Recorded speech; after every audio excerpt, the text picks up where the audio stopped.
Shalom, selamat pagi saudaraku yang dikasihi dan diberkati oleh Tuhan Yesus.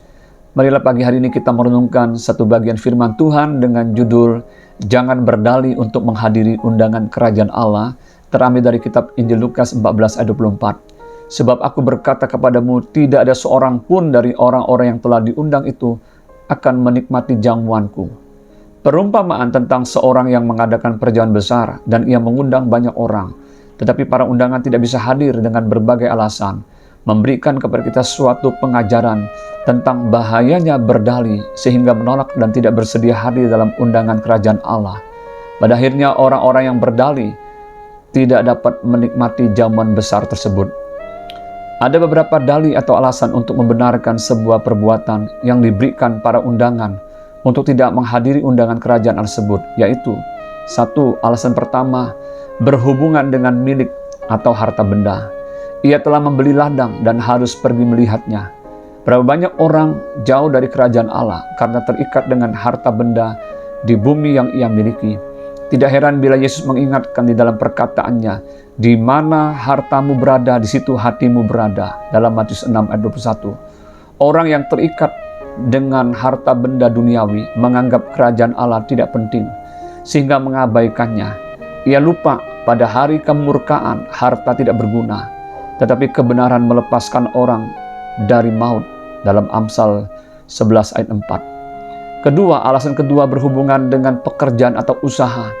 Ia telah membeli 5 pasang lembu kebiri dan harus pergi mencobanya. Pekerjaan dan usaha bukanlah sesuatu yang salah, karena semua orang memang harus bekerja. Namun, berapa banyak orang terjebak dengan pekerjaan yang tidak habis-habisnya dan kemudian mengabaikan panggilan surgawi. Orang yang dalam kelompok ini biasanya selalu beralasan tidak punya waktu untuk beribadah karena harus mengurus usaha. Namun kenyataannya untuk pergi ke undangan atau jamuan pesta yang lain, mereka selalu punya waktu. Artinya, alasan hanya diberikan sebagai alasan untuk tidak mau hadir dalam undangan kerajaan Allah. Yang ketiga, alasan ketiga berhubungan dengan keluarga.